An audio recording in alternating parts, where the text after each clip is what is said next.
Hello friends, स्वागत है आपका आर एस इंग्लिश क्लासेस अड्डा में। तो आज की इस वीडियो में हम बात करने वाले हैं इंग्लिश स्पीकिंग से सेंटेंसेस से रिलेटेड कुछ वाक्यों के विषय में।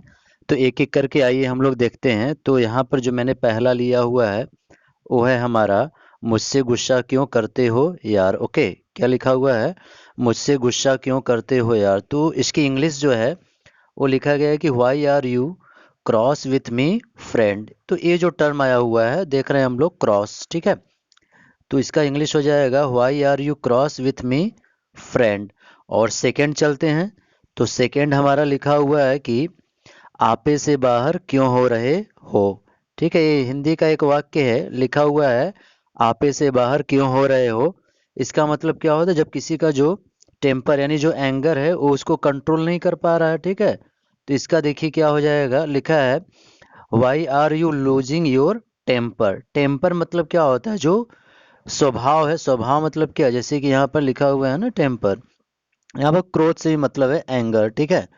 यानी हम लिख सकते हैं यहाँ पर दैट इज व्हाट, एंगर।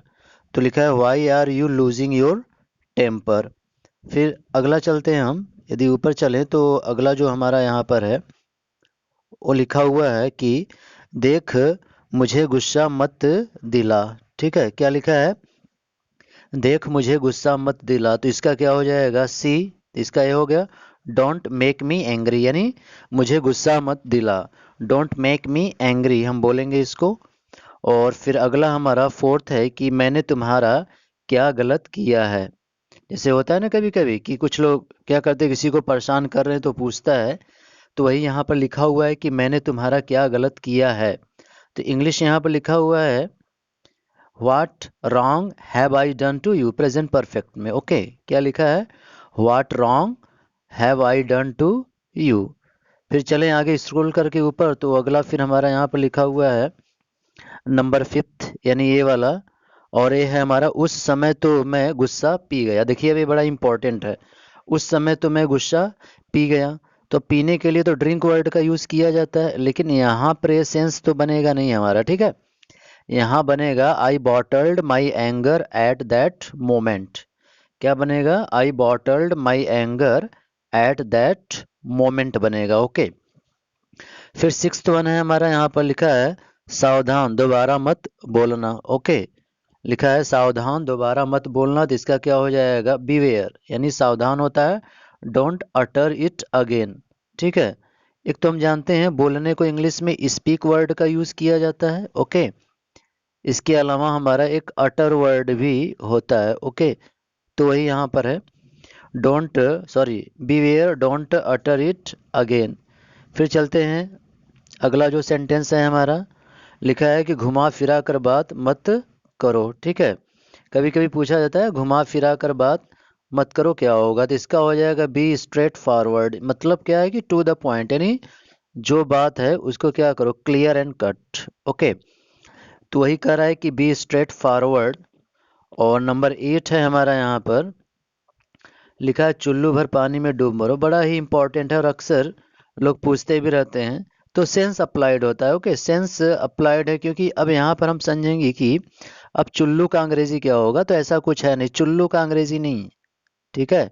ये सेंस अप्लाइड है। जब सेंस अप्लाइड होगा तो ये जरूरी नहीं है कि जो वर्ड दिए गए उनकी स्पेलिंग ही हम लिखें। तो यहाँ पर बोला जाता है you should be ashamed of your self. उसको बोला गया कि चुल्लू भर पानी में डूब मरो। एक कहावत भी बोला जाता है। यहाँ पर हमको सेंटेंस बनाना है, you should be ashamed of your self, बड़ा ही इंपॉर्टेंट। ओके, तो ये बोला जाता है मतलब शर्म आनी चाहिए तुम्हें, शर्मिंदा होना चाहिए, उसको बता रहा है। फिर चले, फिर नेक्स्ट और ऊपर स्क्रॉल करें तो अगला जो हमारा यहाँ पर है, लिखा है लानत है तुम पर। ओके, मतलब बोलता है ना कि लानत है तुम पर, मतलब तुमको तो शर्म आनी चाहिए। Okay, like this. तो यहाँ हो जाएगा सेम ऑन यू। अब गलती क्या होती है, कभी कभी क्या होता है ऑन के प्लेस पर जैसे अपॉन का कंफ्यूजन प्रीपोजिशन में दे दिया जाता है तो वो समझ में नहीं आता है। लिखा है लानत है तुम पर, तो यानी क्या हो जाएगा, सेम ऑन यू। अगला है हमारा अब तुम मेरे दुश्मन हो गए। क्या लिखा है, अब तुम मेरे दुश्मन हो गए। तो इंग्लिश हो जाएगा now U turn against me. दुश्मन होने का मतलब क्या है कि जो थॉट है थॉट प्रोसेस क्या होगा, विल बी डिफरेंट, वो मैच नहीं करेगा। तो वही बोल रहा है कि now U turn against me. फिर चलते हैं अगला। तो अगला जो हमारा यहाँ पर है, लिखा है मुझे तुम्हारी सब करतूतें पता है। अब क्या होगा इसका, लिखा है मुझे तुम्हारी सब करतूतें पता है। तो इसका हो गया कि I know all your misdeeds. Okay, क्या है, I know all your misdeeds, मतलब जो गलत कार्य है, तो वही बोल रहा है कि I know about all this things. 12 है, हमारे बीच कुछ बातों को लेकर असहमति है। क्या बोला गया, हमारे बीच कुछ बातों को लेकर असहमति है, तो इसका हो जाएगा we have our differences. Okay, फिर चलते हैं। तो लास्ट है 13 नंबर, मैं इससे ज़्यादा कुछ नहीं जानती। ओके, वाक्य है हिंदी का, बोले कि मैं इससे ज़्यादा कुछ नहीं जानती, तो इसका क्या हो जाएगा, I can make neither head nor tail of it.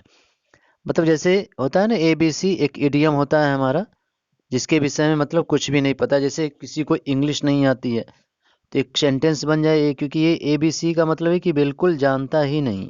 वो एक मुहावरा भी है हमारा। फिलहाल यहाँ देखते हैं, लिखा हुआ I can make neither head nor tail of it. Okay, तो इंग्लिश के कुछ 13 सेंटेंसेस थे। होता क्या है कि जो सेंस अप्लाइड होता है, ओके, तो उसमें हम एक्चुअल वर्ड्स को नहीं देखते कि जैसे ट्रांसलेशन में करते हैं हम लोग, जैसे कि जो टेंसेस वगैरह हैं, तो ये स्पीकिंग के जो सेंटेंसेस हैं वो थोड़ा डिफरेंट होते हैं। ओके, तो आज के वीडियो में मैंने आपको इन 13 स्पीकिंग वाले सेंटेंसेस के विषय में बताया। तो आई होप कि आप पसंद आया होगा आपको। तो जो लोग भी चैनल पर नए हैं, चैनल को सब्सक्राइब करना ना भूलें, और भी इसी तरह का वीडियो हम अपने चैनल पर लाते रहेंगे। So thank you for watching this video.